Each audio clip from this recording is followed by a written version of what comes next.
Criado fundo português com 1,5 mil milhões de euros para a reconstrução pós-Idai. Procuradoria Provincial de Manica já está a investigar a venda ilegal do Parque Infantil de Chimoio. Ursula von der Leyen é a nova presidente da Comissão Europeia.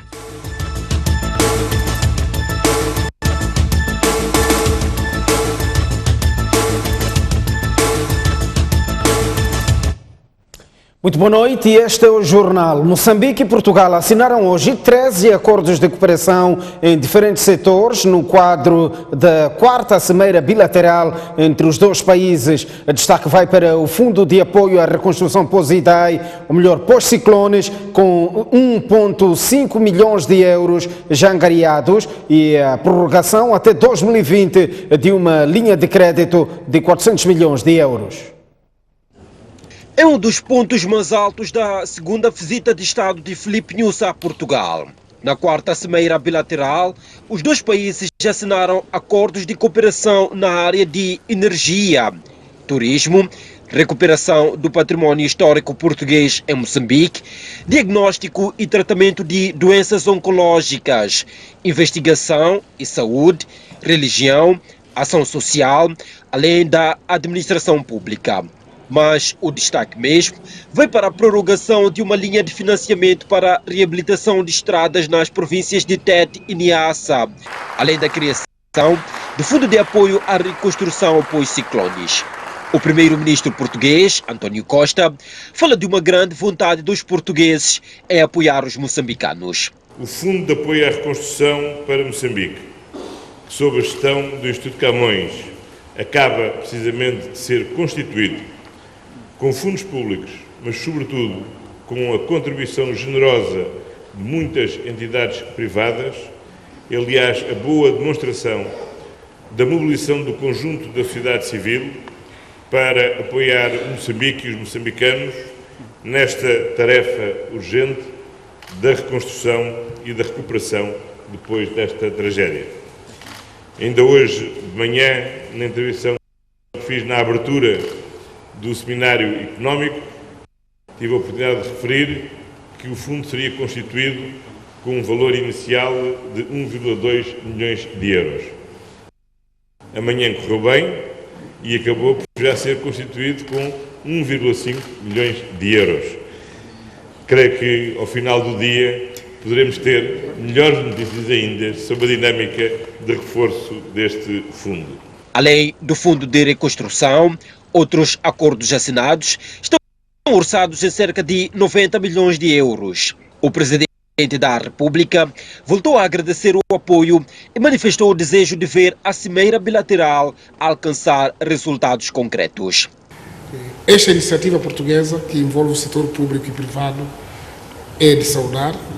E como disse, grande parte, desculpa lá, Sr. Primeiro-Ministro, grande parte das empresas que foram assinar isso tem sedes em Maputo. E de certeza irei encontrar um espaço em Maputo para fazermos um tchim-tchim com um bom camarão para saudar o que hoje aconteceu. Mas, entretanto, esses instrumentos legais que concluímos deverão legitimar um caminho conjunto e profícuo nestes domínios e tornar a nossa cooperação e colaboração cada vez mais sólida para com enfoque na robustez das nossas economias. A próxima cimeira bilateral entre Moçambique e Portugal terá lugar em Maputo. No Fórum de Negócios Moçambique-Portugal, Filipe Nyusi anunciou a possibilidade do anúncio ainda este ano da decisão final de investimento do consórcio liderado pela Eni sobre o projeto de gás natural na bacia do Rovuma. O Presidente da República convidou os portugueses a aproveitarem as oportunidades. Filipe Nyusi e António Costa sentaram-se lado a lado no Fórum de Negócios Moçambique-Portugal, tendo como foco o reforço da cooperação econômica.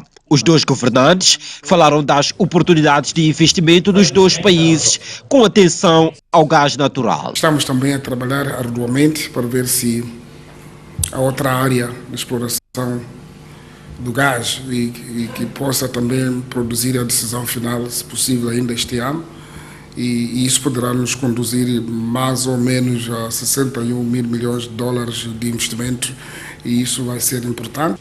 Portugal possui o posicionamento geográfico e as infraestruturas portuárias necessárias para se transformar numa plataforma para o trânsito e abastecimento de produtos energéticos de diferentes origens para a Europa, podendo ser, nesse âmbito, um parceiro válido para Moçambique.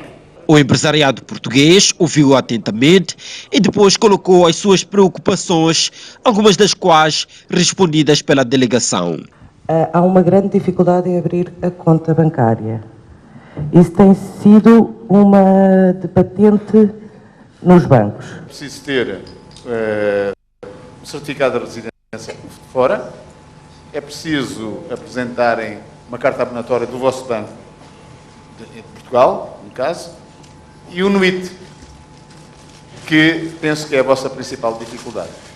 Fique tranquila, não há impedimentos, que há má informação provavelmente, ou está a ser mal assessorada. Tenho um projeto, no nosso ponto de vista, extremamente interessante, porque é um projeto de desenvolvimento socioeconómico com uma nova perspectiva daquilo que é o desenvolvimento industrial. Queria que tivesse o apoio ou o interesse, se assim for o caso, das entidades moçambicanas. Filipe Nunes terminou garantindo a abertura do governo para a facilitação de negócios. É uma questão que os moçambicanos colocaram, que querem começar a estabelecer umas empresas aqui em Portugal. Também encontram alguma dificuldade, eu disse a questão com a banca ou com a regularização, e que aproveite esse momento. A nível do governo, estamos prontos para facilitar este processo. Ainda no encontro, foram assinados acordos para a dinamização das relações comerciais entre os dois países. Acordos estão na indústria da aviação e também temos a parte financeira.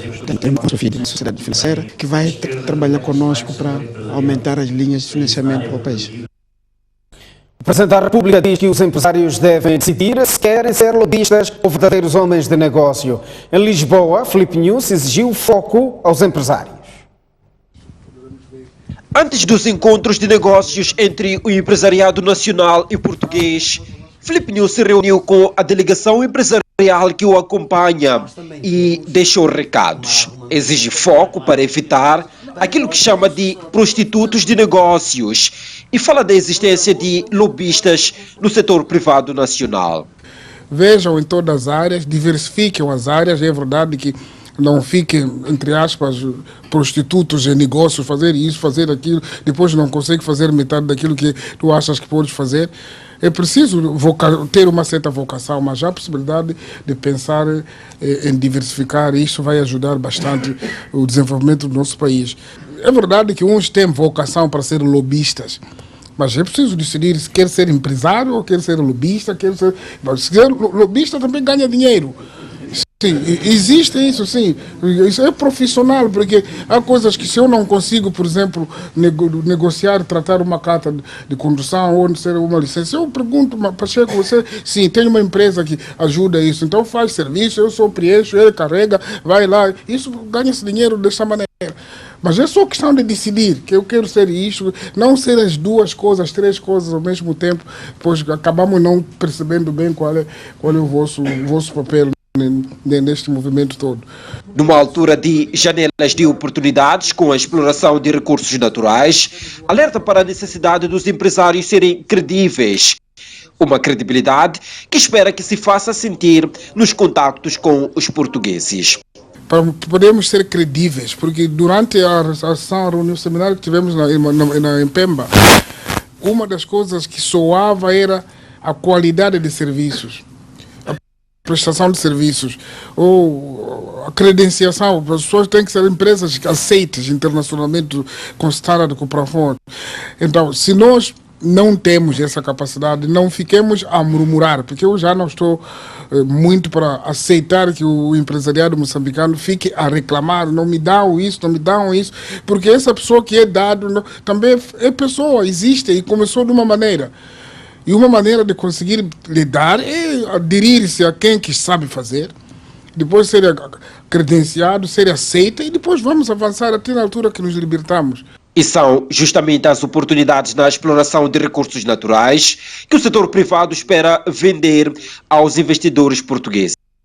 Sabemos do interesse de empresários portugueses de participar nas oportunidades que se abriram com a adesão final para o investimento da Área 1 e ao trazermos os nossos colegas empresários dos setores, tanto da cadeia, do hidrocarbonetos, queremos incentivar parcerias e joint ventures para melhor participação conjunta das nossas empresas na partilha de benefícios emergentes do setor de petróleo e gás. A delegação empresarial moçambicana é composta por homens de negócios de diversas áreas. Recuperamos as incidências da Cimeira Bilateral para dizer que o Presidente da República garantiu que o Estado tem interesse em esclarecer o desaparecimento do cidadão português Américo Sebastião. Entretanto, o Presidente da República diz que Moçambique não pode se enforcar porque ainda não há respostas. Eu recebi na quinta-feira passada em Maputo a senhora Salomé, acho que é a esposa do Sebastião Américo, e mesmo convidei para que ele viesse com o filho. Estivemos nós, mais alguns membros do meu governo que eu convidei, que estão ligados ao caso, e falamos. E ele disse que sabia que o marido existia. Bom, isso é uma boa notícia.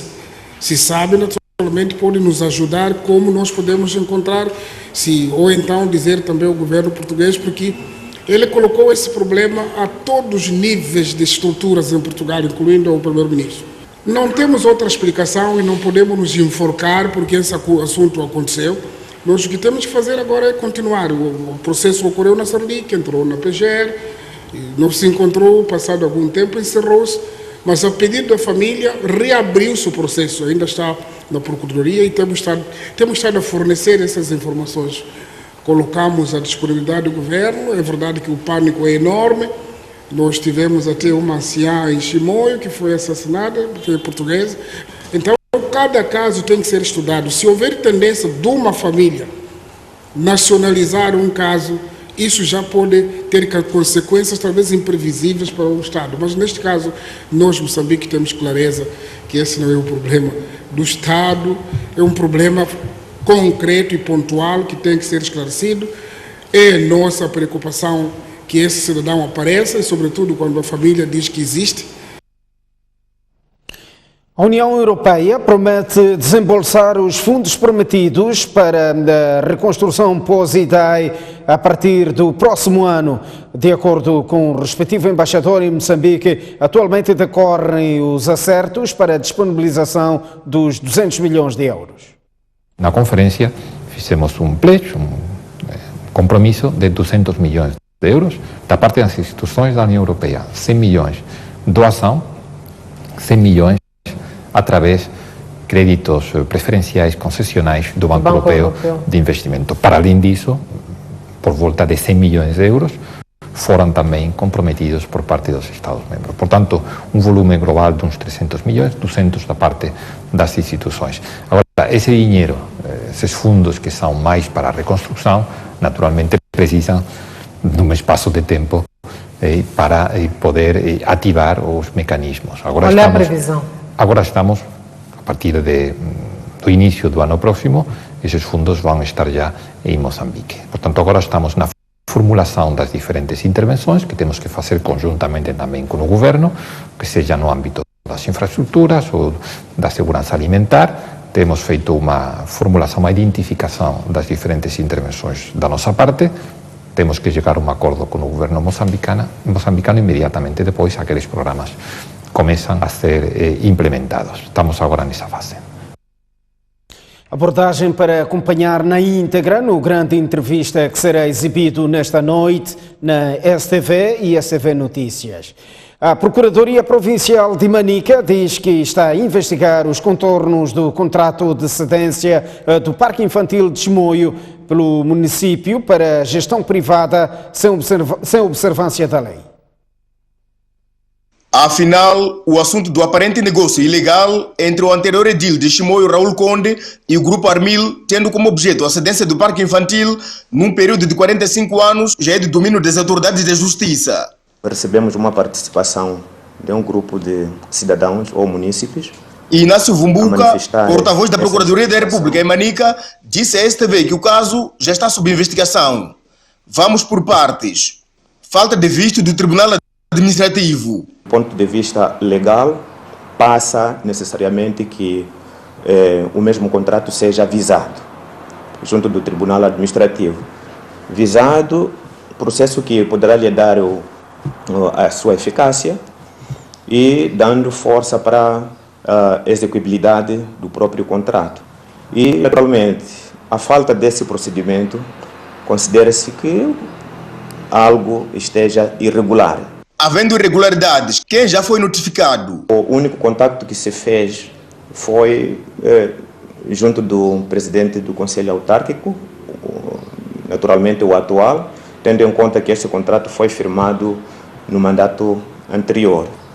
Possível solução? Se o contrato não foi visado, naturalmente, pode, eventualmente, havendo indícios que assim justifique, desde que haja responsabilidade financeira, não é? Não obstante as restantes responsabilidades, dependendo de caso a caso. A STV, que acompanha o caso passo a passo, sabe que nos próximos dias o anterior edil, Raul Conde, o presidente da Assembleia Municipal, Manuel Sueta, bem como o representante da concessionária, Mohamed Mubin, deverão ser notificados pela Procuradoria da cidade de Chimoio, que investiga o caso, que é o que tudo indica, promete fazer correr muita tinta. O município de Quilimane, em parceria com a Unicef e Unabitat, vai construir espaços públicos ao nível da autarquia. O bairro Cololo será o primeiro bairro onde a iniciativa vai ter lugar. Esta quarta-feira decorreu o lançamento da primeira pedra. Quilimane tem carência de espaços públicos para divertir crianças, o que contribui negativamente no crescimento delas. A iniciativa do Conselho Municipal e seus parceiros visa contribuir no crescimento saudável dos petizes. Michael Jorge é um menino que participou na idealização do parque que será erguido no posto administrativo de Cololo. Nós queremos apresentar isso aqui, que nos chamaram lá da escola para um projeto, que era esse projeto nos primeiros dias. E esse projeto é o quê? Espaços públicos para a criança. O que é que vai ter esse espaço? Nesse espaço vai se construir um parque. A primeira pedra vai ser lançada hoje. E esse parque vai ter o quê? Nesse parque vai ter baloiços, escorregas, vai ter piscinas, vai ter o que puder ter, né? Ali vai ter o que deve ter. É uma grande alegria para nós crianças, especialmente também para mim, que cresci também neste bairro.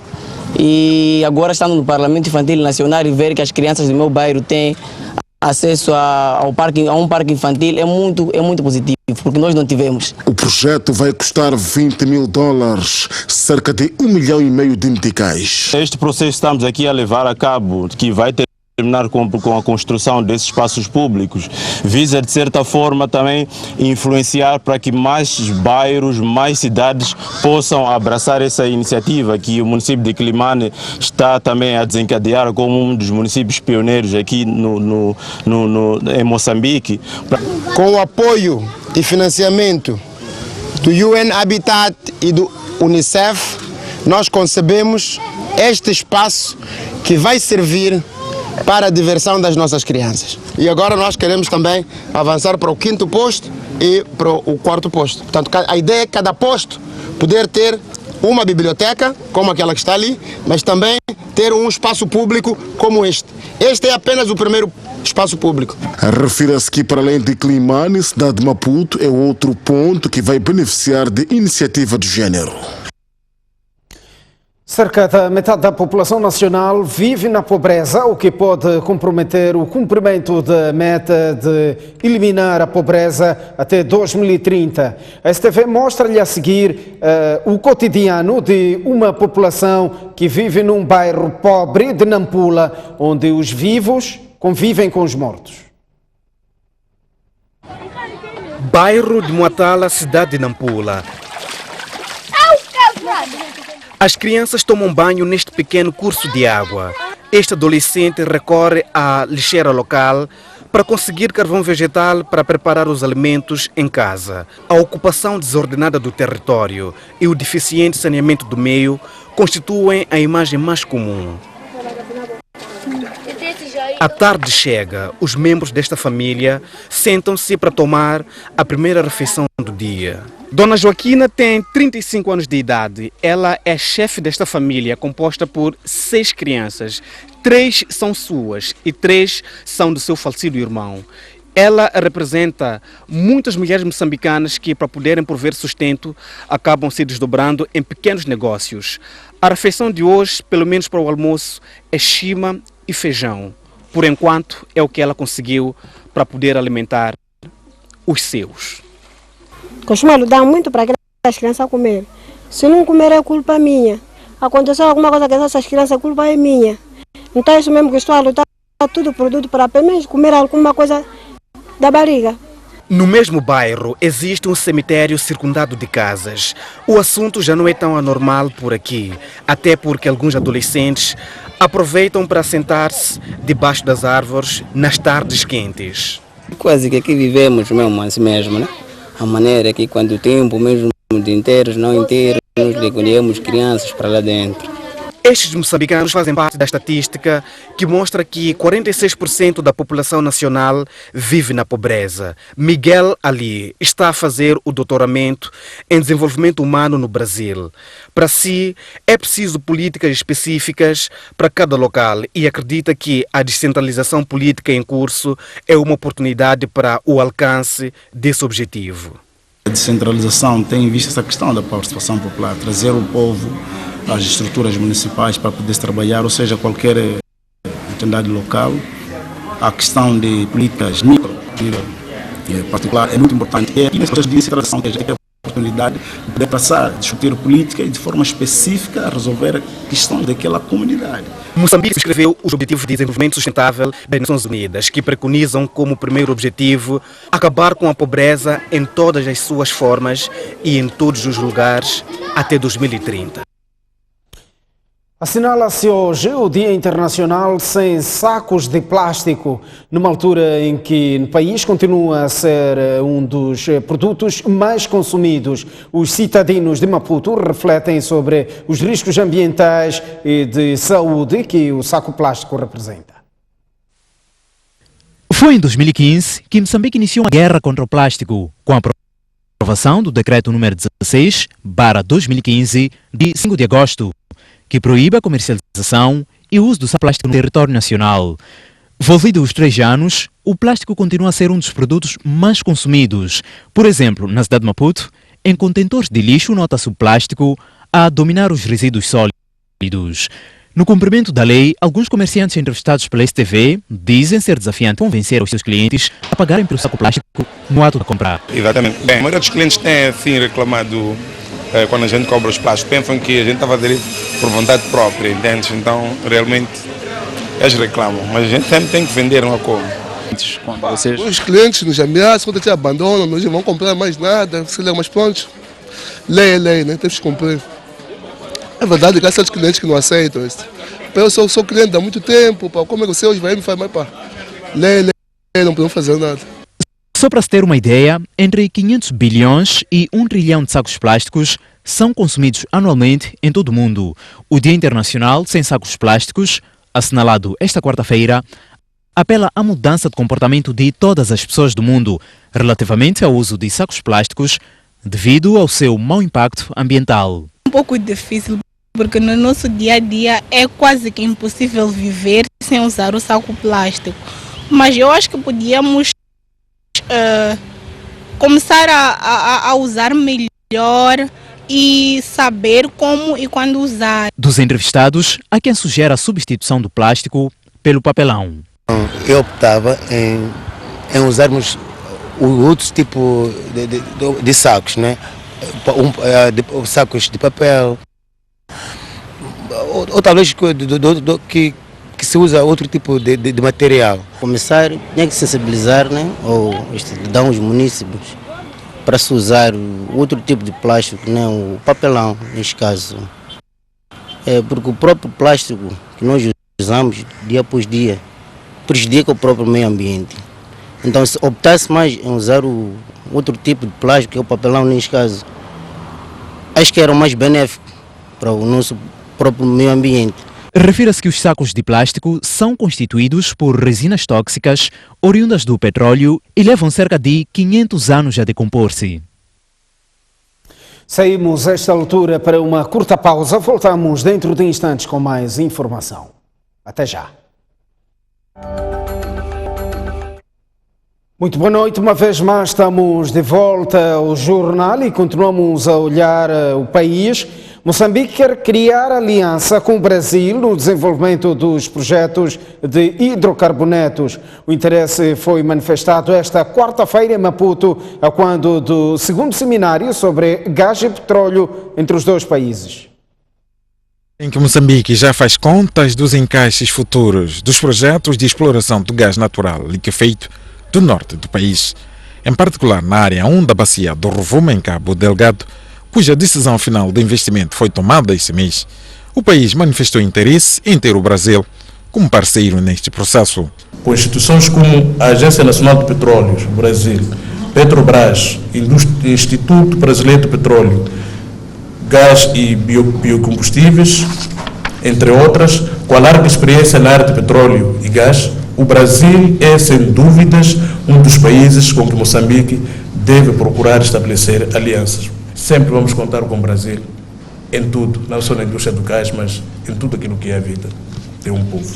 No entanto, o secretário permanente do Ministério dos Recursos Minerais e Energia espera que este seminário de gás e petróleo Moçambique-Brasil, que é o segundo entre as partes, crie novas oportunidades de negócios. Este seminário é de extrema importância porque permite que os participantes, atores do setor do petróleo e gás de Moçambique e do Brasil, se reúnam com a finalidade de interagir, bem como coordenar as respectivas agendas, desenvolver oportunidades de negócios. O Brasil partilhou a sua experiência em matéria de conteúdo local nesta indústria, mostrando disponibilidade em ajudar Moçambique. O governo da Zambésia precisa de 9 milhões de meticais para reparar 2 batelões que se encontram avariados. Batilão Zambésia, que estava acostado nas margens do rio Bons Sinais, beneficiou de uma reparação de emergência para aliviar o sofrimento da população de Climane e Inhaçuns. A avaria de quase 2 semanas deveu-se a desgaste de carretos e danificação de veio de transmissão que culminou com o desaparecimento da hélice. Importa referir aqui que o Batilão Zambésia tem estado a operar, mas a operar com algumas dificuldades, tanto dado ao desgaste, portanto ao elevado desgaste de alguns acessórios, mas há todo um esforço do governo provincial de manter, portanto, este batilão em funcionamento e garantir, portanto, o transporte de pessoas. O batilão Mutarara, que fazia o trajeto do distrito de Luabo a Xinde, está paralisado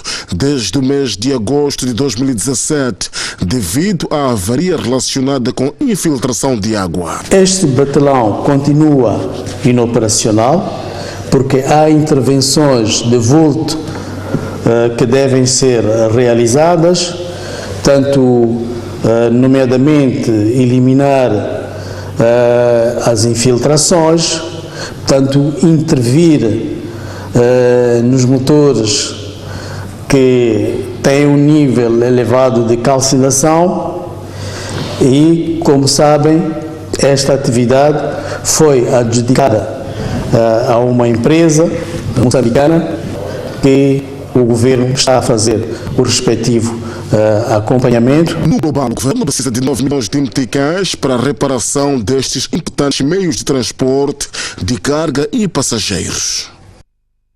No mundo, pelo menos 40 pessoas morreram e outras 80 ficaram feridas em consequência de um ataque aéreo ocorrido ontem na Líbia. O balanço anterior apontava para 10 mortos e 50 feridos, mas esta terça-feira os ataques aéreos intensificaram-se e subiu o número de mortos para 40 e contabilizam-se 80 feridos. Os ataques atingiram um centro de detenção de migrantes arredores da capital da Líbia. Em um comunicado, segundo o site Notícias ao Minuto, o governo apoiado pela ONU já responsabilizou o Exército Nacional Líbio do ex-general Khalifa Haftar pelo ataque, este que ocupou o leste do país com liderança estabelecida na cidade de Benghazi numa disputa de poder político líbio. Em abril, as forças lideradas pelo Marechal Khalifa Haftar lançaram uma ofensiva contra Trípoli, onde está o governo de acordo nacional estabelecido em 2015 e reconhecido pela comunidade internacional, incluindo pelas Nações Unidas. Ursula von der Leyen é a nova presidente da Comissão Europeia. A diretora-geral do Fundo Monetário Internacional, Christine Lagarde, disse esta quarta-feira estar muito honrada por ter sido nomeada para a presidência do Banco Central Europeu, indica um comunicado divulgado pelo FMI. A ex-ministra das Finanças da França disse que após ter consultado o Comitê de Ética do Conselho de Administração do Fundo, decidiu deixar temporariamente as suas funções de diretora-geral durante o período de nomeação. Christine Lagarde tornou-se em 2011 a primeira mulher a chefiar o FMI, ao substituir Dominique Strauss-Kahn, outro ex-ministro francês que teve que renunciar ao cargo devido a um escândalo sexual. E agora voltará a ser a pioneira ao substituir o atual presidente do BCE, o italiano Mario Draghi. Os chefes de Estado e de Governo da União Europeia chegaram a acordo sobre as nomeações de cargos institucionais de topo, designando a alemã Ursula von der Leyen para a presidência da Comissão Europeia. Desta forma, duas mulheres, Ursula von der Leyen e Christine Lagarde, ocuparão posições de grande importância dentro da União Europeia. Anunciado pelo presidente do Conselho Europeu, o compromisso alcançado ao fim de uma maratona negocial que se prolongou em Bruxelas ao longo de 3 dias, contempla ainda a nomeação do primeiro-ministro belga em funções, o liberal Charles Michel, para a presidência do Conselho Europeu e do ministro espanhol dos Negócios Estrangeiros, o socialista José Borrell, como alto representante da União Europeia para a política externa e de segurança. A aprovação dos 4 candidatos está agora nas mãos do Parlamento Europeu em Estrasburgo. Agora o desporto. A Liga Desportiva de Maputo e o Bahia também empataram sem golos na tarde de hoje, no jogo inserido na 9ª jornada do Campeonato Nacional. A Liga não se assume, mas era aos olhos do público a favorita neste encontro. Favoritismos à parte, a verdade é que foram os visitantes que mais mostraram vontade de vencer o jogo. Mas, tal como se viu em toda a primeira parte, a pontaria esteve sempre desafinada, como ficou provado. Primeiro com o falhanço de Muerufi, que correspondeu com a qualidade ao lance fraco.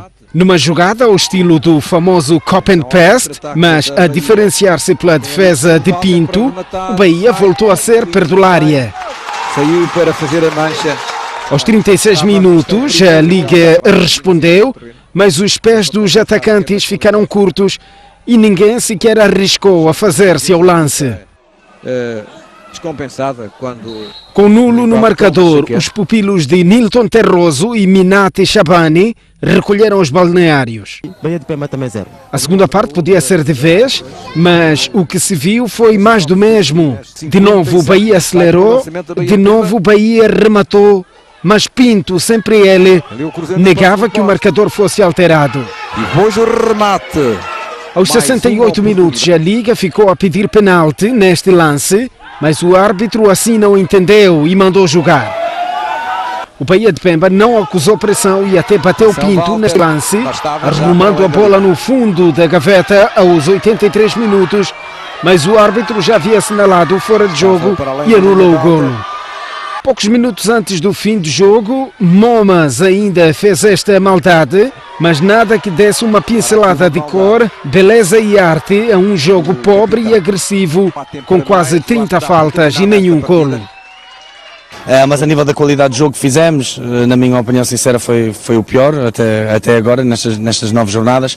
Não conseguimos nunca nos encontrar, não sei se entramos um pouco apáticos também no jogo, nunca tivemos a mesma intensidade que é costume da nossa equipa e por essa razão não conseguimos depois fazer ligação de jogo, não conseguimos jogar com a bola a circular rápido, procuramos mais o futebol direto, mais a bola na frente, que não é muito a nossa forma de estar, e os jogadores a nível de tomada de decisão depois já não conseguiam tomar as certas nos momentos mais cruciais. Por nós, esse é um momento que nós estamos a viver, um momento de como é que posso dizer, de crise mesmo de golos, porque se formos a ver, nós dominamos os nossos adversários em todos os momentos, em todos os aspectos táticos, técnicos, o que nos falta só é a parte de finalização só. Empate foi também registado na cidade da Beira, onde o Ferroviário local e o Chibuto não conseguiram ir além do 0-0. Foi um jogo em que o equilíbrio foi a nota dominante, sobretudo na primeira parte, com poucos lances de realce. O Ferroviário da Beira teve algumas dificuldades no meio campo, onde o Chibuto fazia a construção do seu jogo. A segunda parte foi mais emotiva, com as duas equipas à procura de golo. Aos 49 minutos, o Chibuto esteve próximo de inaugurar o marcador, mas valeu o corte no momento certo do defesa Locomotiva. Aos 51 minutos, o Ferroviário, na sequência de um pontapé de canto, esteve próximo do golo, com o cabeceamento de Estélio a não levar a direção certa, depois de um pontapé de canto cobrado pelo Escurinho, aos 53 minutos. Bem, foi um bom jogo, dar os parabéns às duas equipes, mostraram aqui um bom futebol, é uma boa propaganda para o nosso Moçambola. Mas foi triste, porque não houve golos, o público merecia um pouco mais e dar mais os parabéns à minha equipe porque soube estar, lutou e conseguiu tirar daqui um ponto. Isso já é tradição, já há bom tempo não perdemos na Beira. Bom, não estava nas nossas previsões realmente, o Chibuto veio com uma missão bem estudada,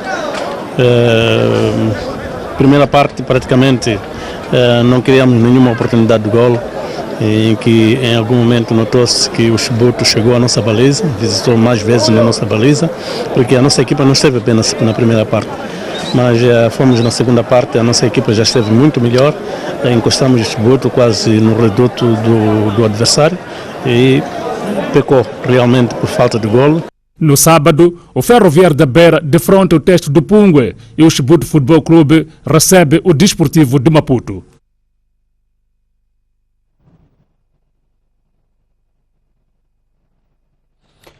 Começou em Moçambique a sua carreira desportiva e teve que seguir para outros mundos. Na matéria que se segue, conhece a carreira do internacional moçambicano Reginaldo.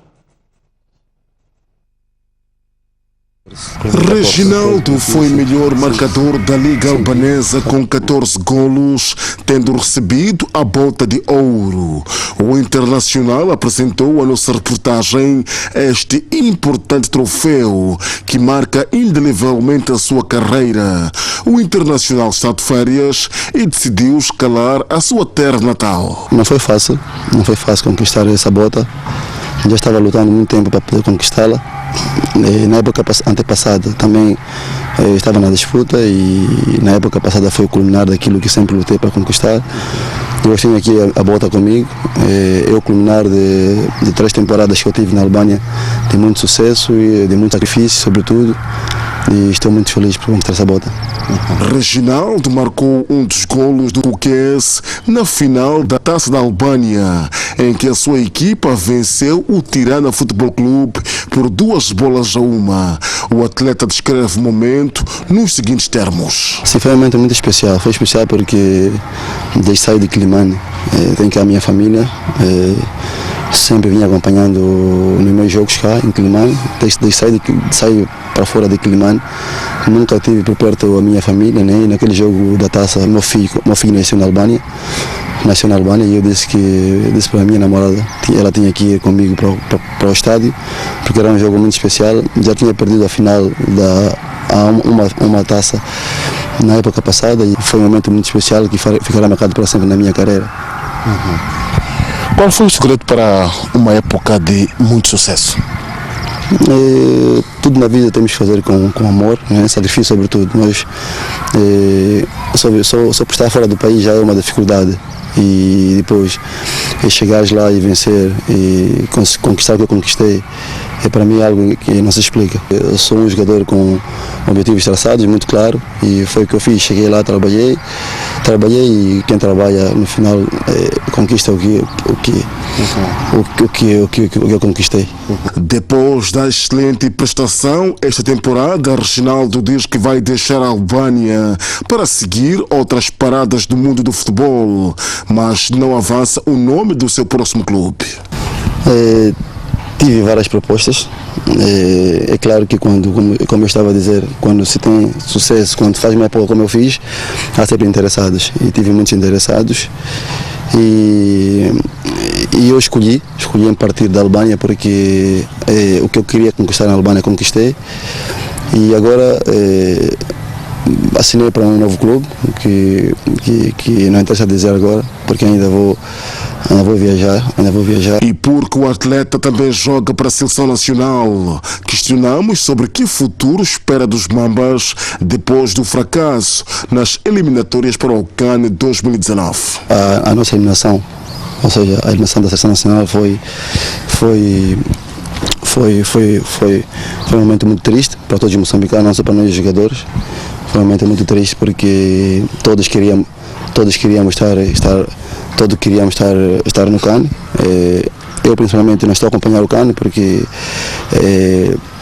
tinha a certeza que estaria no CAN agora, mas eu acho que é um momento em que não temos que tentar ultrapassar, porque aprendemos e há que seguir em frente. É importante que se diga isto: o Reginaldo é o primeiro moçambicano, pelas nossas contas, desde 1975 a esta parte, consegue ganhar uma bota de ouro num campeonato fora de portas. Verson Paulo, Jorge Marcos, STV, Climane. Agora, a evoluir na Albânia, o internacional moçambicano Reginaldo Five, satisfeito pela conquista da bota de ouro. Estamos à porta de mais um intervalo, mas antes está tempo para as principais cidades moçambicanas. Recordar também que o próximo bloco vai estar reservado à análise. A cidade de Maputo irá registrar uma máxima de 31 graus e uma mínima de 11. 27 graus de máxima para Xai-Xai e 13 de mínima, 27 também de máxima em Inhambane e 16 de mínima. No centro do país, Tete, máxima 28 graus, 17 de mínima, 23 graus de máxima para Chimoio e 13 de mínima. Beira, 26 graus de máxima e 18 de mínima. Climane terá uma máxima de 27 graus e uma mínima de 18. Já no norte do país, 22 graus de máxima para Lixinga e 13 de mínima. Pemba, 29 de máxima e 19 de mínima. Nampula, 27 graus de máxima e 18 de mínima.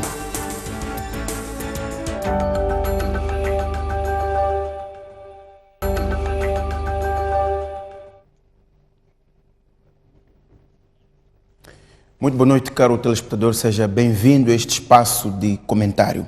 Numa altura em que a agenda do país é dominada principalmente pelas eleições gerais de 15 de outubro, hoje trazemos este tema a debate e vamos considerar essencialmente três linhas: os números controversos do recenseamento eleitoral, a distribuição de mandatos para a Assembleia da República e as Assembleias Provinciais e o risco de conflito pós-eleitoral perante os problemas que se levantam nas diferentes fases do processo. Para fazer a nossa discussão, trazemos aqui duas pessoas com visões de alguma forma diferentes sobre este processo. Passo a apresentar Gulam Taju, do meu lado esquerdo, é professor, portanto acadêmico, e é professor da cadeira de Sociologia. Do meu lado direito, Venâncio Mondlane, que é mandatário nacional da RENAM.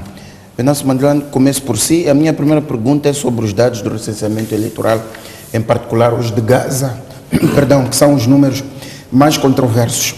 A RENAM submeteu hoje ao Conselho Constitucional um recurso para tentar anular a deliberação da CNE que validou estes resultados. Mas antes disto, a minha primeira pergunta é, de acordo com a lei do recenseamento eleitoral de 2014, os partidos políticos e coligações de partidos têm o direito de fiscalizar os atos do recenseamento eleitoral para verificar a sua conformidade com a lei e são representados em cada entidade recenseadora por 2 fiscais, sendo um efetivo e outro suplente.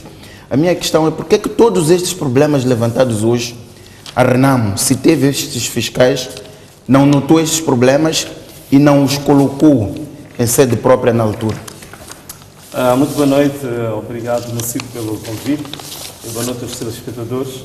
Olha, eu vou começar exatamente dessa parte. Vamos a isso.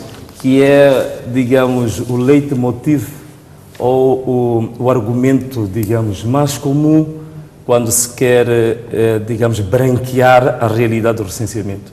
E o que tu dizes, Mucipo, é exatamente aquilo que a CNE diz nesta deliberação de 88, diz justamente que nenhum partido, olha só o que a CNE diz que nenhum partido, em nenhuma fase do processo eleitoral, do processo do recenseamento eleitoral, dentro do qual se faz presente, como estavas a dizer, através dos seus representantes, que são os fiscais, apresentaram reclamações nos termos da lei. É isso que a CNE diz. Exatamente. Que é uma grande e vergonhosa mentira. Quer dizer, não apresentou as reclamações. Eu vou provar Vamos isso. Quer dizer, é terrível, porque isto é um documento de uma entidade que se supõe credível e a dizer coisas dessas que ninguém apresentou. Olha, nós tivemos uma reunião, eu particularmente estive presente na qualidade de mandatário, ainda a tomar posse, no dia 20 de maio, justamente com o presidente da CNE e todo o seu elenco. Olha, se a Renamo não tivesse apresentado nenhuma reclamação durante o processo, nós não teríamos estes documentos. Trago alguns exemplos, que não são todos, alguns exemplos. Nós temos aqui um relatório que é do STAI Provincial de Cabo Delgado, cuja referência é 115 de 2019, de 20 de maio, que é, o título é Reclamação do Partido Renamo. Portanto, Cabo Delgado recebeu isto. Detalhes podemos falar depois. Okay. Tem aqui o outro relatório da Direção Provincial de Sofala, cujo ofício é 34/2019, diz ponto de situação do funcionamento das brigadas de recenseamento eleitoral, em que em certa parte diz claramente que é uma resposta dada às reclamações da Renamo. Isto é Sofala.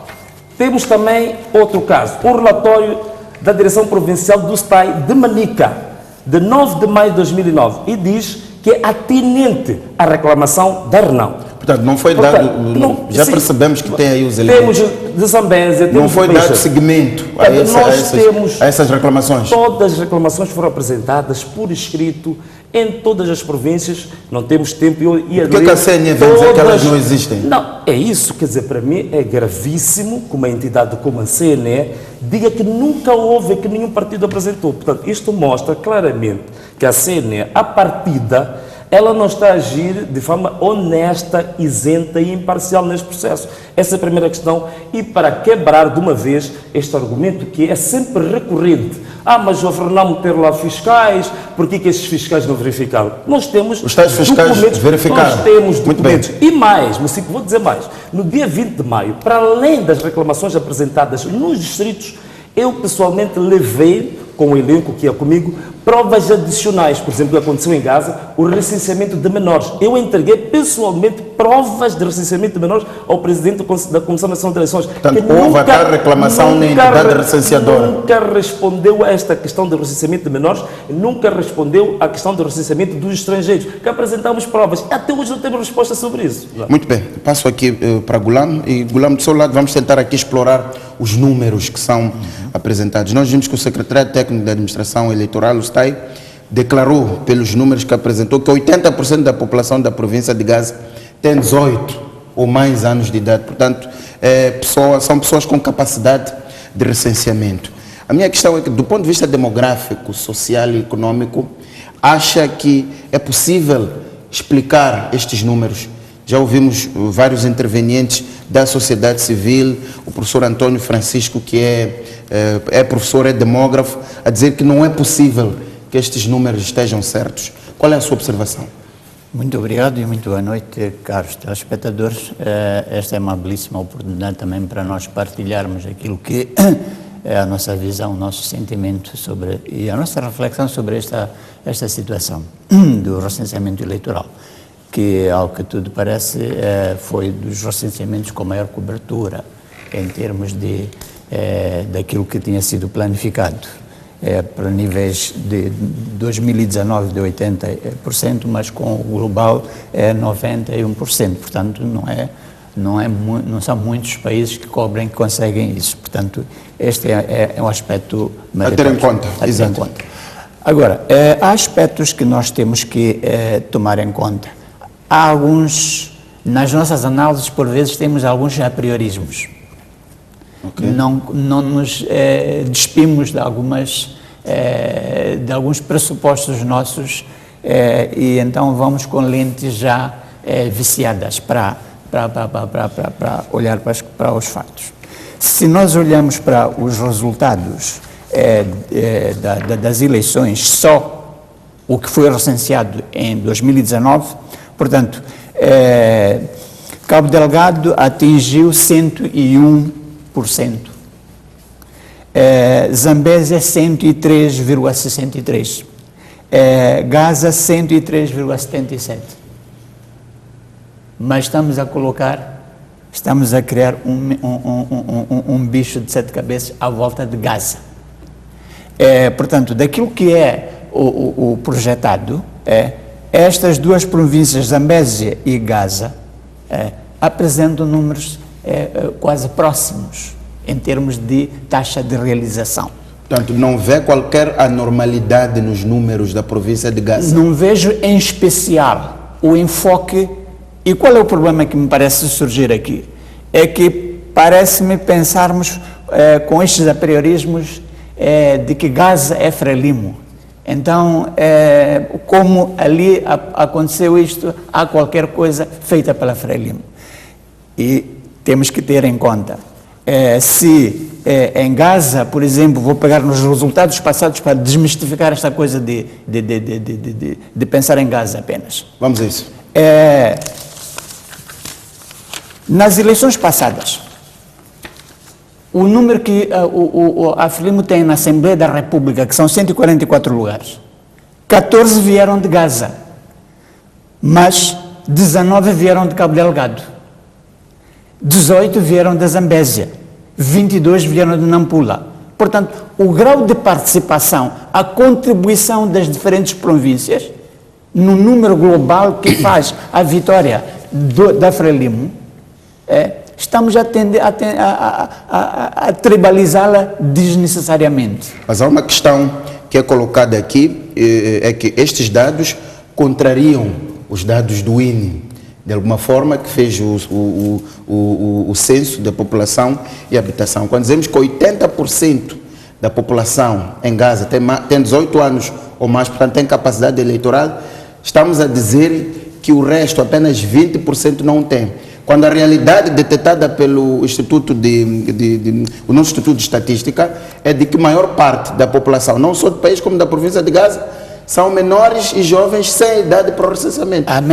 Se o argumento é esse, é válido também para a Zambésia. O que estava projetado para a Zambésia, de acordo com o INE, é 1.144.643, mas foram recenseados 1.186.000. De onde é que vieram esses outros, então? Mas o número que teve maior influência nos mandados, e vamos chegar lá, foi Gaza. O problema dos mandatos é outra questão. E vamos chegar à questão dos mandatos. Que por vezes, esta coisa de apriorismos tribalistas. Doutor Guilherme, eu vou lhe dar todo o tempo para explicar sobre mandatos. Vamos esgotar esta questão. Então, há aqui coisas que é preciso desmistificar. Posso fazer um comentário? Mas a questão do recenseamento em Gaza. Sim, a questão do recenseamento, mas também, me permitas uma coisa, eu até por acaso fiquei, digamos, satisfeito quando o meu par do painel se apresenta como académico, mas estamos a ver que o nível de argumentação que está a levantar é uma argumentação tendencialmente previsível e também com alguns adjetivos que eu acho que não são típicos da academia, né? De falar do tribalismo, por aí fora. Mas, atenção uma coisa, vamos aqui falar de números. Exato. Está-se a dizer que Zambésia, vá-se para a percentagem, diz que Zambésia atingiu mais de 100% do previsto. Tal e qual aconteceu em Gaza, que foi 103%, e com base nisso, diz-se que não houve favorecimento nenhum para Gaza. Ok, vamos com calma. Números são coisas que você tem que comparar um número com outro, são números relativos. A previsão que foi feita pelos órgãos eleitorais em Gaza tem que ser uma previsão que tem a ver com o universo populacional. Então, vamos comparar o universo populacional de Gaza com a previsão do recenseamento. Veja só a coisa gritante e catastrófica. Gaza tem, o censo de 2017, mais recente, os dados definitivos, tem uma população de 1.400.000 habitantes.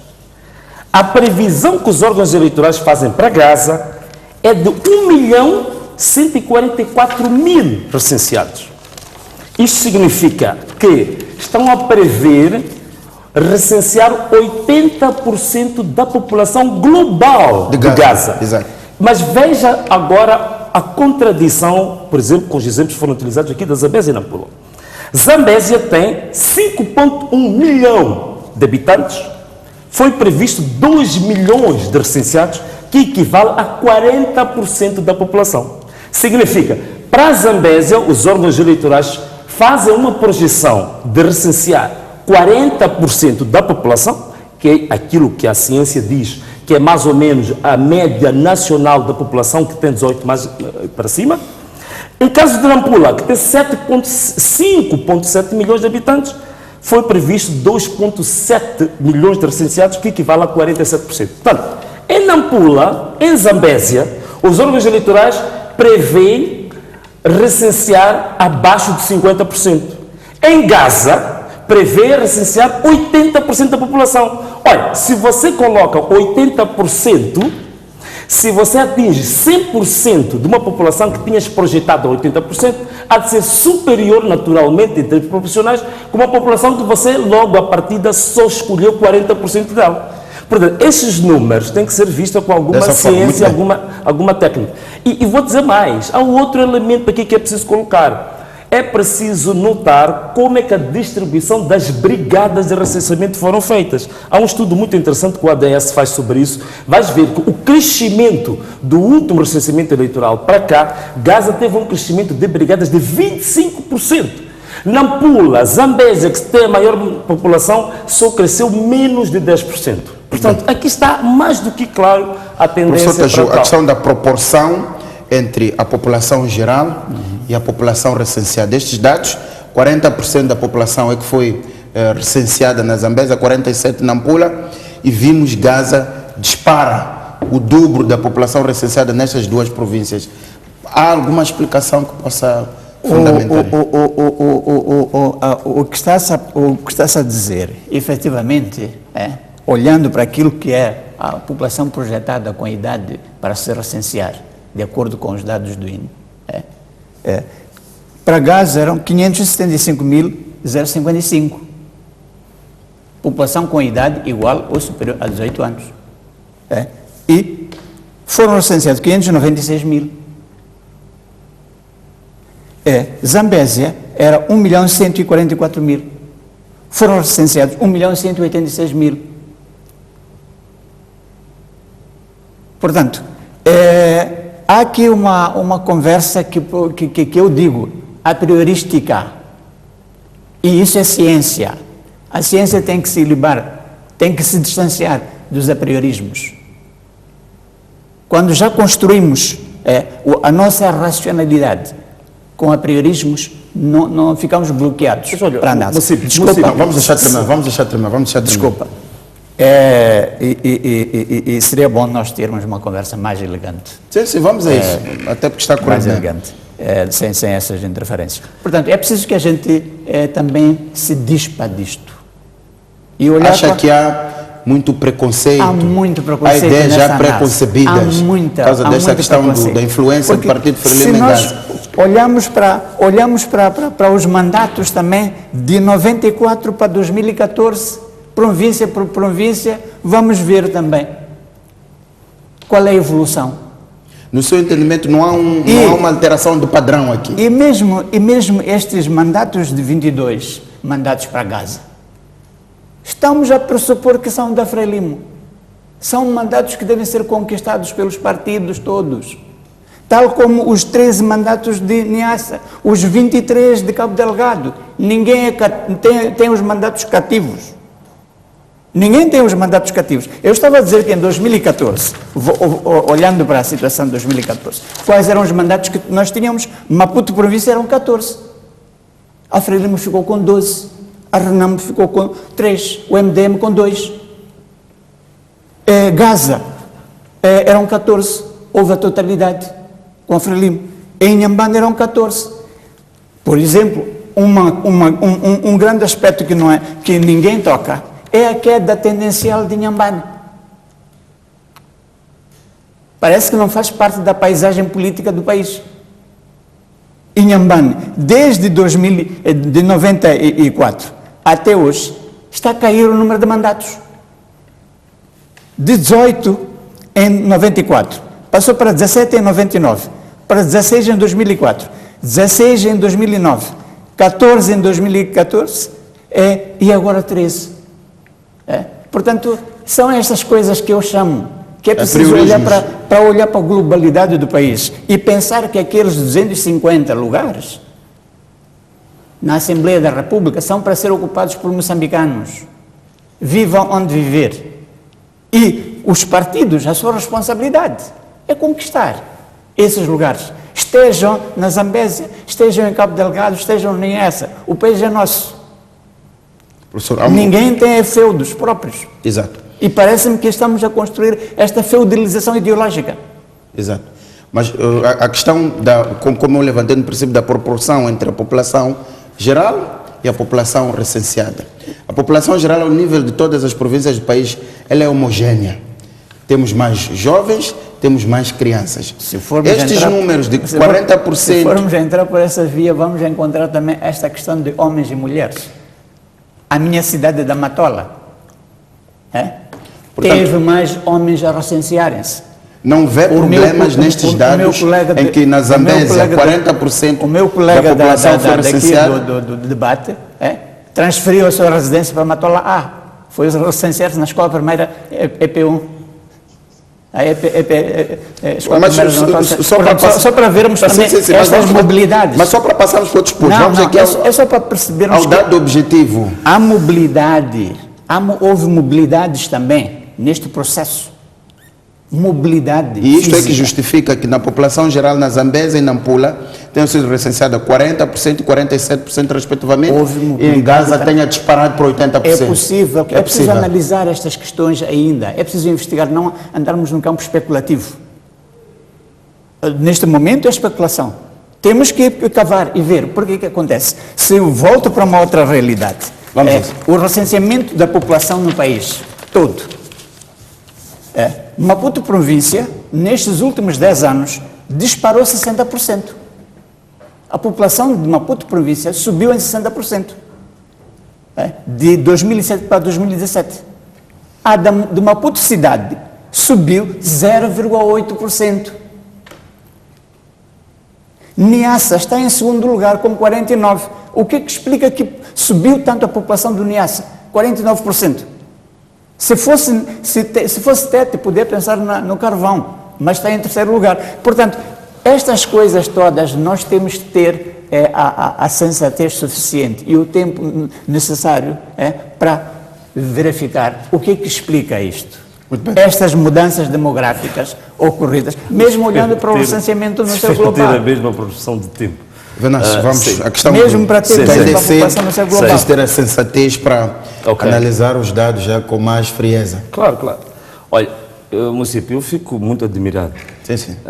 É aquilo que a gente diz normalmente noutros fóruns.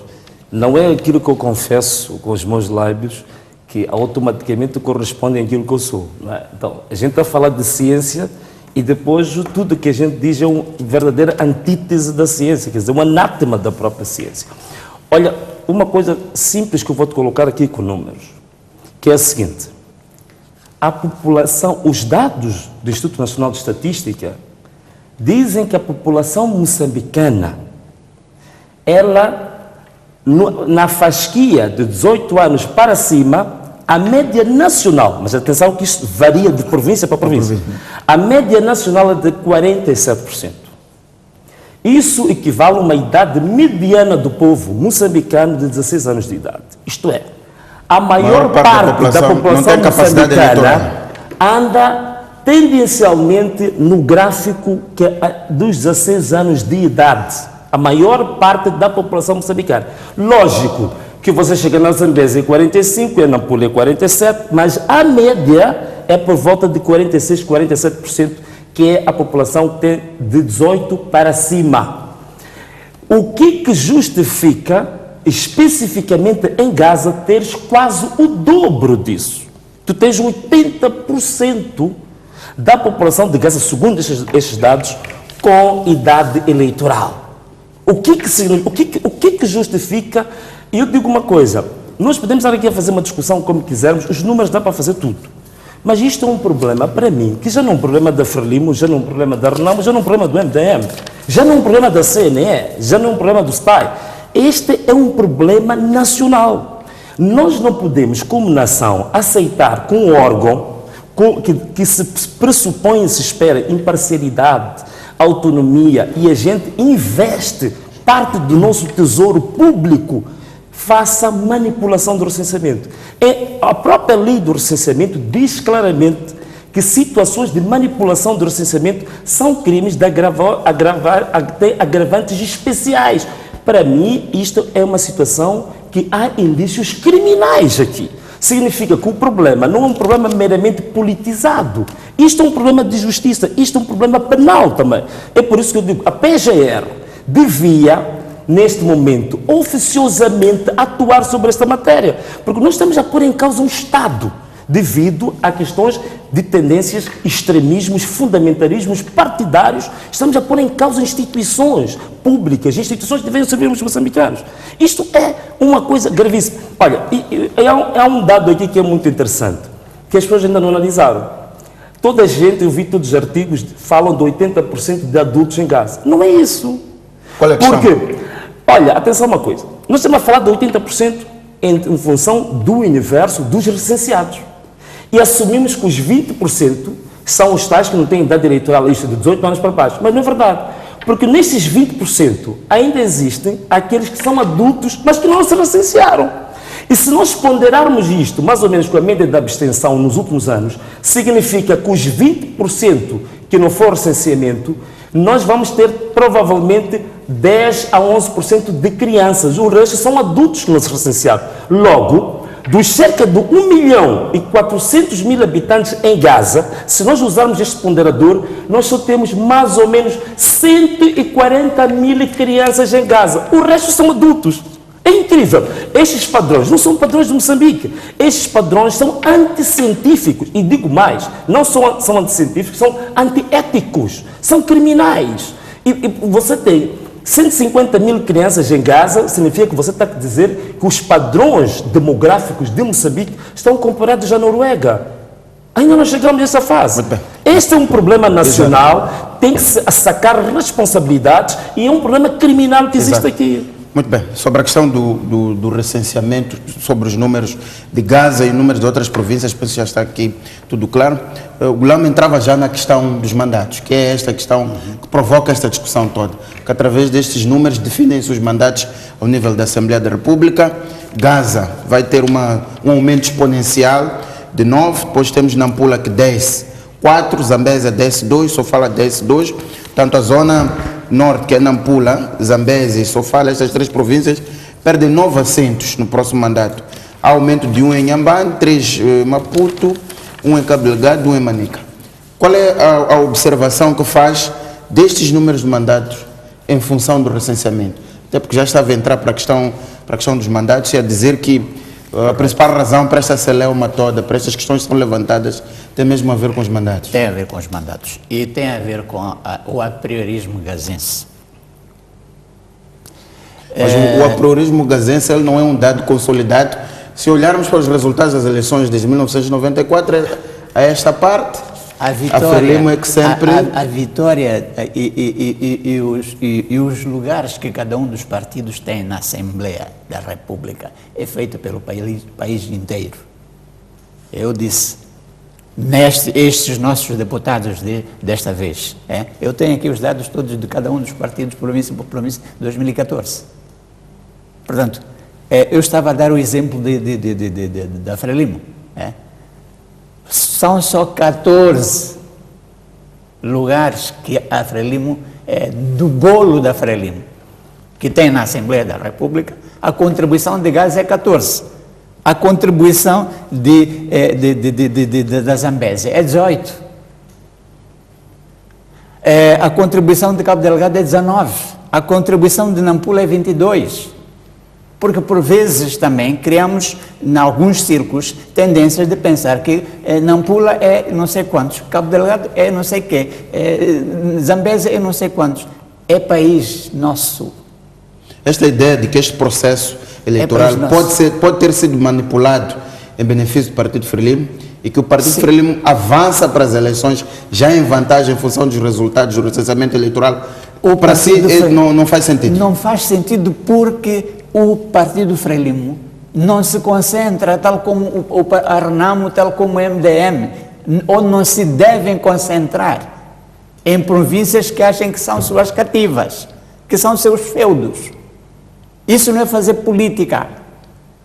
No seu entendimento, os mandatos estão em aberto? Na minha visão, fazer política é estar no país todo. É ir buscar os mandatos, esses 13 mandatos do Niassa, tê-los todos. Esses 23 de Cabo Delgado, ter todos. Esses 45 de Nampula, ter todos. Esse é o esforço que um partido deve fazer. Ganhar os mandatos todos, independentemente de onde estão. Esta ideia de que a Frelimo, pelo menos do ponto de vista eleitoral, ela domina a província de Gaza desde 1994 a esta parte, e vemos o número a disparar em 9 mandatos, e nas outras províncias, sobretudo do centro, onde a Renamo tem influência. Isto para si não levanta alguns questionamentos, tem de ser visto de forma normal. O que eu coloco é que, efetivamente, todos os mandatos que a Frelimo tiveram a contribuição de todas as províncias. E até Gaza com menos participação. Só que é a totalidade. Mas o número, olhar para os dados no global e não isolar. Se a Frelimo ganhasse apenas Gaza, não chegava. É preciso perceber isto. Porque estamos a descarregar muitas atenções e desperdícios de energias intelectuais, organizativas, até em Gaza. Gaza representa pouco no conjunto Se a Frelimo concentrasse exclusivamente as suas atenções em Gaza, não conquistaria os lugares que tem na Assembleia. Tem que concentrar a sua atenção em todo o país. E é isso que tem-se feito. E por isso, veja que os mandatos, só olhando para mandatos, independentemente de quem os teve, né? Niassa andou 11, 13, 12, 14, 14, 13. Ok? Cabo Delgado, 22, 22, 22, 22, agora 23. Nampula, 54, 50, 50. Em 2009 atingiu 45. Em 2014, 47. Agora voltou ao 45 de 2009. Não é novidade. Mas, de qualquer forma, esta variável de Gaza continua a ser a mais, digamos, mais larga. Provavelmente é preciso ver quais são as razões. Sim. E devem ser vistas as razões olhando comparativamente com as outras províncias. Não pode isolar Gaza. Tem que olhar para todas as províncias. Eu estava a sublinhar Inhambane. Inhambane está tendencialmente a cair. O que é que se passa? Ninguém se preocupa. Nas nossas reflexões, nos nossos debates, ninguém coloca Inhambane. É paisagem. É para ir ao Tofo. É para ir à Závora. É para ir às ilhas.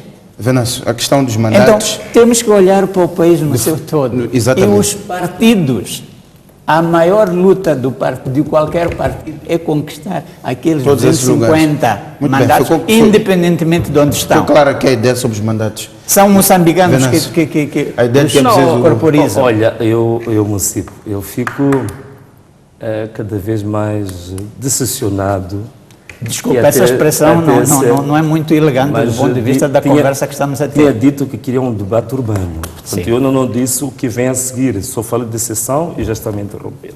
Mas é justamente havia feito a mesma coisa. É exatamente isso que estava a dizer. Eu fico cada vez mais decepcionado com esta nossa sociologia, não é? Quer dizer, é impressionante como é que é possível nós negarmos uma realidade tão objetiva, tão límpida como a água, que mostra claramente. E se nós realmente somos cidadãos sérios, cidadãos honestos, e ainda tivemos o privilégio de ter uma formação acima da média, devíamos dizer que há um alerta nacional. O que aconteceu neste recenseamento, isto foi o transbordar, isto nunca aconteceu nada idêntico. Eu estive aqui a dar números que não sei se vale a pena voltar a falar sobre isto. É lógico que as questões estão interligadas, município. As questões estão interligadas. Se tu tens uma maior taxa de recenseamento, potencialmente tu tens possibilidade de, digamos, influenciar mais mandatos para aquele lugar. E isso é óbvio. Então, Gaza, a tendência normal do país, eu vou chegar aos mandatos, a tendência normal deste país, agora veja que estou a falar de termos globais, não estou a falar nem da Renamo, nem da Frelimo, nem não sei o que, as minhas tendências partidárias, isso não interessa. Estamos a falar a tendência deste país. O recenseamento geral da população de 97, de 2007 e de 2017 mostra que há uma tendência para baixar aquilo que é chamado a idade mediana. O que isto quer dizer quando se baixa a idade mediana? A idade mediana, que estava mais ou menos a 18, 97, hoje está a 16. O que isto significa? Que nós estamos a ter, em Moçambique, cada vez menos população adulta. A população adulta em Moçambique está a decrescer cada vez mais. Razões. É isto que a sociologia devia fazer e não os seus partidarismos. Pode ser o problema das doenças endémicas? Pode ser. Pode ser a situação económica e financeira do país? Também pode ser. Vamos estudar isso. Mas, objetivamente, de 97, o recenseamento, 2007, 2017, a idade mediana está a baixar. É o país inteiro. Se Gaza tem uma situação que a idade mediana está a duplicar, está a crescer geometricamente, a sociologia devia fazer uma análise objetiva e não vir fazer uma defesa oficiosa e quase que fundamentalista de um erro crasso e que está a prejudicar toda a nação. Portanto, é gravíssimo. Portanto, e estamos aqui a dar exemplos, por exemplo, dar exemplos de Niassa, por aí fora. É uma coisa impressionante. Mas Niassa tem 1.800.000 pessoas. Compara com Gaza, que tem 1.400.000. Portanto, Niassa tem 400.000 habitantes acima de Gaza. Mas Niassa tem 13 mandatos. Gaza vai ter 20 mandatos. Olha, 22 mandatos, quer dizer. Isto é um problema que a nossa sociologia deve preocupar-se com ela. Há fatores gravíssimos. E digo-te mais, não é por acaso que o legislador, sabendo disso, para defender os interesses nacionais, colocou isso patente na própria lei. E diz claramente que existem uma concorrência com crimes mais agravados e com responsabilidade disciplinar. E fala de agravamentos de penas e de enquadramento muito fora desta lei aqui. Por exemplo, infrações que podem influir no resultado da votação. E, sobretudo, quando são cometidos por agentes ou membros das entidades recenseadoras. Isto é que deve preocupar a toda a nossa ciência, a toda a nossa intelectualidade. O que está a acontecer com este país? E nós nos unirmos, fazermos uma agenda nacional para normalizarmos e, digamos, tornar as nossas instituições recenseadoras e eleitorais normais, porque neste momento não são normais. Muito bem. O que estava a dizer, só para fechar... Tem os dois minutos, porque já estamos com o tempo... É que, efetivamente, o que está o meu colega dizendo, a repetir, da ciência, é aquilo que eu disse no início. Nós temos estado a fazer especulações e a priorísticas. Esta questão do Niassa, com aquele número todo, foi a província que teve menos participação no registro eleitoral. Como é que vamos ter mandatos quando as pessoas não foram se recensear? O recenseamento da população prevista foi de 64%. Portanto, é preciso ter em conta essas coisas. Estão aí os números. A questão que as pessoas Então, se colocam neste momento é em preciso casa, trabalhar com os números e não com a priorismo. Basta essa divergência toda. Sim, o que eu digo, confesso e volto a repetir, estudemos e olhemos para isto. Exato. Não andemos a fazer discursos desqualificadores para ganhar pontos publicamente. Façamos o estudo destas coisas, com seriedade.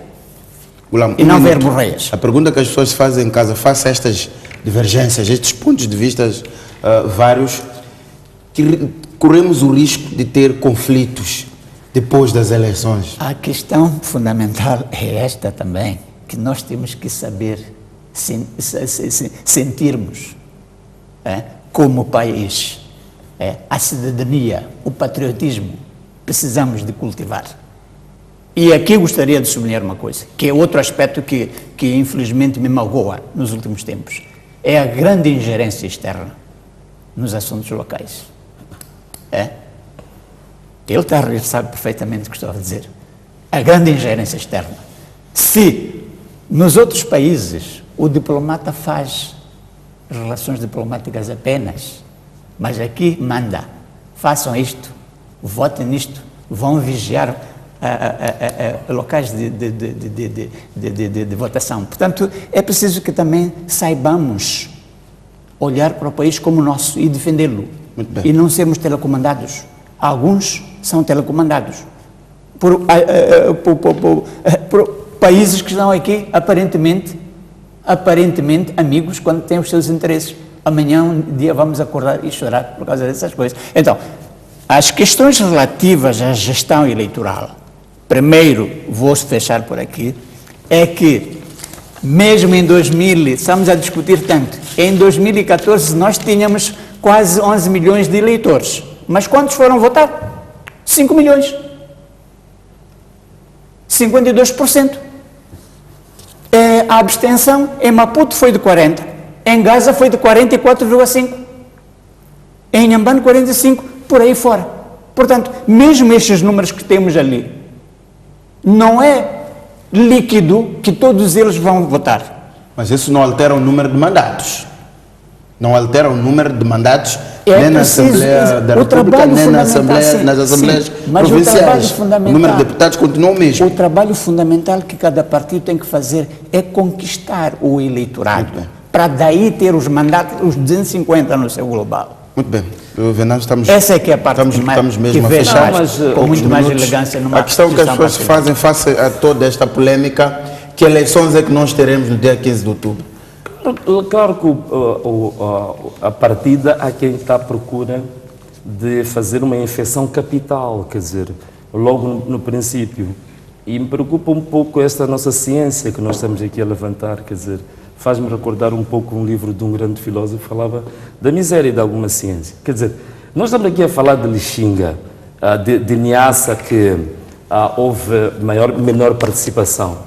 Eu tenho dados concretos, não estou a falar especulativamente ou tateando, e dados que eu levei entreguei em mão ao Presidente da Comissão Nacional de Eleições, que Niassa teve uma particularidade, foi a província em que teve o maior registro de falta de tinteiros para impressoras. Houve muita gente em que acorreu aos postos de recenseamento, mas que não teve os seus cartões por falta de tinteiros. Estes dados eu entreguei ao Presidente da Comissão Nacional de Eleições. Gaza teve um problema, Niassa teve um outro problema. Nós chegamos, olha, muita gente não sabe disto, nós concluímos o processo de recenseamento.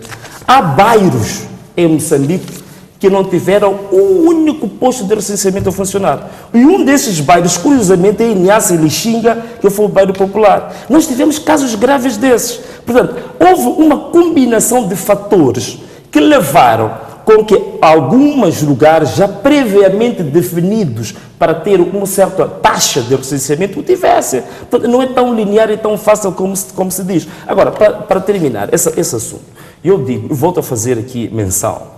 Eu penso que está na hora, e volto a repetir, o diretor-geral do STAI, para além do problema do seu mandato que já está expirado, mas isso também não é por aí, eu volto a repisar, que é um alerta nacional que esse senhor não tem condições nenhumas de continuar nos destinos do STAI. E pior para as situações que vêm adiante. É por isso a própria reunião exigiu a demissão imediata desse senhor. E se ele tivesse um pouco de brio profissional, eu acho que ele renunciava ao seu cargo. E neste momento faço um apelo também para a PGR, para a CNE, para o STAI, para a sociedade civil, que esteve reunida há pouco tempo, decepcionada com os pronunciamentos do STAI, que nós devemos fazer uma pressão para que se abra uma sindicância, que haja auditoria desse processo eleitoral. É uma questão de soberania, de estima dessa nossa sociedade, de valorização e de preservação dos valores da nossa própria soberania. Do contrário, nós estamos a levar este nosso país, a tornar este país um bananal. Isso não pode ser. Não podemos tornar Moçambique um bananal. Muito obrigado, Gulam Taju, pela vossa participação aqui, onde discutimos as questões do processo eleitoral, em particular o recenseamento. Caro telespectador, este espaço comentário termina por aqui. Até a próxima quarta-feira.